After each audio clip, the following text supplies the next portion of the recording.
This FCA Game of the Week is brought to you by Fitzgerald Pharmacy in Morrison.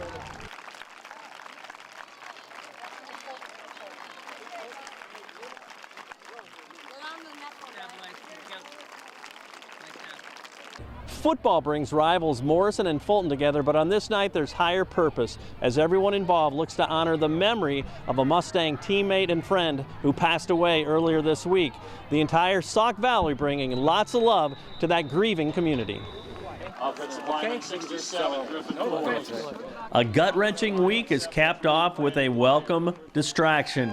Playing football. Morrison is driving early on. The direct snap to Ethan Fishbach up the gut and all the way to midfield, but they could not score on that drive. The Morrison defense up to the task.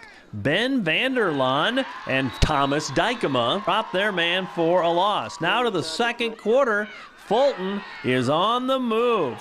Tyler Sweeney gets it to Ty Pauline. Some nice moves. Good yardage all the way to the 5, and a couple of plays later, Austin Rash rushes in from the 1, and the Steamers have a 7-0 lead. Fulton pushing once again. Sweeney, the perfect toss to Pauline, 23-yard touchdown, and the home team is on top 14-0. Morrison on the attack with under a minute to go in the first half. Riley Dolan airing it out to Fishbach, the one-handed grab all the way down to the 2-yard line, and Nate Bush finishes the deal with 30 seconds left until halftime, and suddenly it's just 14-7 Steamers. Then into the third quarter of play, Mustangs saddle up their horses. Nate Bush, 36 yards right down Broadway, into the zone, no point after, but the lead is down to 14-13. The Steamers on the attack. Tyler Sweeney rolling right. He hits Cole McClary all the way to the Morrison 38-yard line, and Austin Rash completes the long drive from short yardage, extending the lead for Fulton to 21-13. Can the Mustangs respond? Check out Bush with some inspired running, absolutely relentless, mixing muscle, power, purpose, and using his big fellas up front beautifully all the way down to the 19. But soon after, the ball is loose, and Fulton's Michael Pitty recovers at the 13-yard line to give the ball to Fulton. In the fourth quarter, the Steamers, well, they are picking up steam. Sweeney deep to Tyler Brugenworth. The big play to set up another Fulton touchdown. And they go to their bag of tricks. The halfback pass. Austin Schroeder to Pauline. It's 28-13 Steamers. Morrison hopes to strike back quickly, but Bryce Grant comes up with the pick, and he returns it to the 36-yard line. Now working the clock are the Fulton Steamers and chewing up yardage. Rash with a big gainer to the Morrison 36. Fulton knocking on the door, but the ball pops out, and it's every lineman's dream as Nate Wierema recovers in the end zone for the touchdown as the Fulton Steamers win 35-13 to improve their record to 5-1. Ending a difficult week that certainly brought plenty of perspective to what life is all about. We've always had a little bit of problem this year, coming out a little slow in the first half, and I think we do a good job coming into halftime, flushing the first half, and coming back and finishing it into the game. But that's something that we definitely need to work on. Well, grind out another win, as you position yourself for the playoffs, I guess, too. Just talk about, too, how fulfilling it is to keep this thing rolling.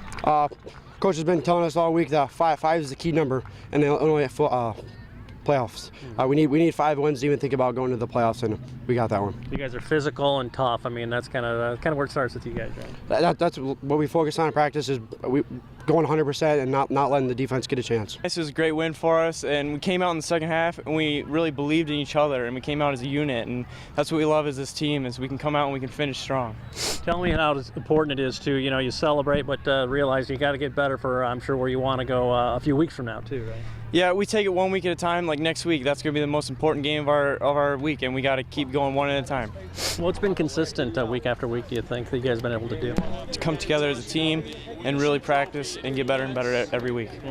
Defensively, you guys made some key plays tonight, created some turnovers. Yeah. I love the defense. I'm coming back as a second-year starter now, and I like to take control. Me and Cole McClary, we really like to take control as a defense, and we really pulled it out in the second half. How much fun is it playing on this team? Oh, I love this team. I love the coaches, I love everybody, I love the fans, everything. Really proud of the way our kids played, but you know, Morrison came in here and had a good game plan and really executed it well. They did a really nice job of calling their plays in late and really trying to drain the clock and hold on to the ball as long as they possibly could. Coach Bielema and his staff do a great job, and it was kind of back and forth for a little bit, and then we finally kind of broke through, felt pretty comfortable up to 2 scores, and then let them get it right back into it right before half. But challenge the kids and talk to them about really finishing out and being able to handle adversity, even though we let them back in at that to end the first half, get back into it and play a better second half. And I think we did for the most part, found some more holes on the defense, so we were able to move the ball a little easier. Got some turnovers in the second half. Defense stepped it up, and just really proud of the way the kids played all night. How much of a difference was that? Their driving potentially could have tied it with 6+2, I guess, and then you guys create the turnover. Yeah, it's huge. You know, we always talk about defense. Somebody step up and make a play, and we did. You know, they gave us they kind of bobbled it, but we got on top of it. So just proud of the way the kids kept fighting. It's special circumstances this week, and really trying to fight through a lot of emotions, especially on their side, but also us understanding the delicacy of the situation. But yet a game still needed to be played, and so it was tough that way, and we talked about that, but just proud of the kids, the way they fought the whole night and got the win. Well, obviously it was important for you to facilitate anything you could for them, and maybe playing a game was the greatest distraction they could have had. Yeah, I think so. At some point, some kind of normalcy has to take over, and I think tonight you could hear some cheers, you could hear some boos, you could hear what football sounds like. So hopefully that kind of gave it back to that side and this side, and I know we've done a lot to support them, and we will continue to, and hopefully they can get back on the straight and narrow very soon. There's really nothing that prepares you for anything that we've been going on through this week. Wasn't exactly sure what we were going to have. Bus ride, coming here was a very light-spirited bus ride and such. They're in good moods and so forth. And I kind of went in. Halftime was the fresh soft game. They kind of to business, and it was kind of spooky, eerie. Kind of went in to get them before the game, and it was quiet and reflective and so forth. And this group's not always like that, so it was kind of. We weren't sure exactly what we're going to get, and when they came out on the field, I liked how they were playing the game. So, it's a credit to the young men that were playing. They handled the situations as best I could ask them. Mm-hmm. Are they looking at each other differently? When you cope with something like this, not only this week, but what's gone on the last few months too. Definitely, and that's something that's.